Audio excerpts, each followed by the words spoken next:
বাঁচাতে রাজপথে হলুদ ট্যাক্সি। 15 বছরের বেশি হলুদ ট্যাক্সি গ্রিন ট্রাইব্যুনালের নির্দেশে সরে যেতে হবে জানুয়ারি মাসের। ফলে কলকাতায় অর্ধেক হয়ে যাবে হলুদ ট্যাক্সির সংখ্যা। রুটি রুজির সংকটে পড়বেন ট্যাক্সি চালক ও পরিবারেরা। তাই হলুদ ট্যাক্সি চালকদের নিয়ে প্রতিবাদে পথে নেমেছিল কংগ্রেস, শ্রমিক সংগঠন, আইএনটিইউসি ও সেবা দল। উত্তম কুমার থেকে সত্যজিৎ রায় হলুদ ট্যাক্সিতে চলেছেন অনেক বিখ্যাত গুণীজনেরা। সেই ছবি বুকে নিয়ে মিছিল করলেন ট্যাক্সি চালক ও শ্রমিক সংগঠনের সদস্যরা। সেখানেই কার্যত হলুদ ট্যাক্সি দিয়ে অবরোধ করা হলো রাজা রামমোহন সরণি। বউবাজার ব্যাংক অফ ইন্ডিয়ার মোড়ের কাছে কার্যত যানজটে নিত্যযাত্রীরা।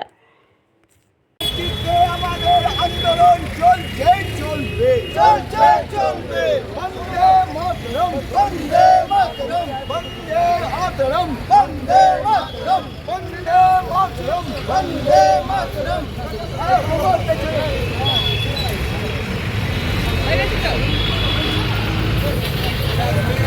এসো এসো। চলছে না, চলবে না, চলছে না, চলবে না। ঐতিহ্যমণ্ডিত ট্যাক্সি বাতিল করা চলছে না, চলবে না, চলছে না। রাস্তা এই জন্য নেমেছে, আপনারা জানেন এই যে হলুদ ট্যাক্সি পুরো ভারতবর্ষে কোথায় হলুদ ট্যাক্সি ছিল? কলকাতায়। এটা আমাদের ধরোহর, এটা শান আমাদের। এই জন্য এই হেরিটেজ করার জন্য ডিমান্ড নিয়ে আমরা আজকে রাস্তায় নেমেছি। এই হলুদ ট্যাক্সিকে যেমনি টার্ম একেও হেরিটেজ করা হোক, এর মেশিনারি কোল পরিচাগুলো সরকার ইমিডিয়েটলি চেঞ্জ করুন। তার সাথে সাথে 10 বছর ইমার্জেন্সিতে 10 বছর মেয়াদ বাড়ানো হোক। হলুদ ট্যাক্সি বন্ধ করা চলবে না। সাধারণ মানুষ জীবিকা যে চালাচ্ছে ওরা কোথায় যাবে, ওদের পরিবার কোথায় যাবে, সেই বিকল্প না করে আপনি হলুদ ট্যাক্সি দুম করে বন্ধ, সেটা আমরা মানছি। কেন আপনারা ঐতিহ্য বলছেন?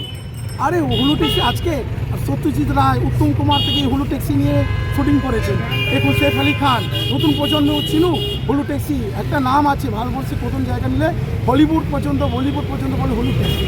এই জন্য আমরা কি হেরিটেজ করার ঘোষণা করতে চাইছি।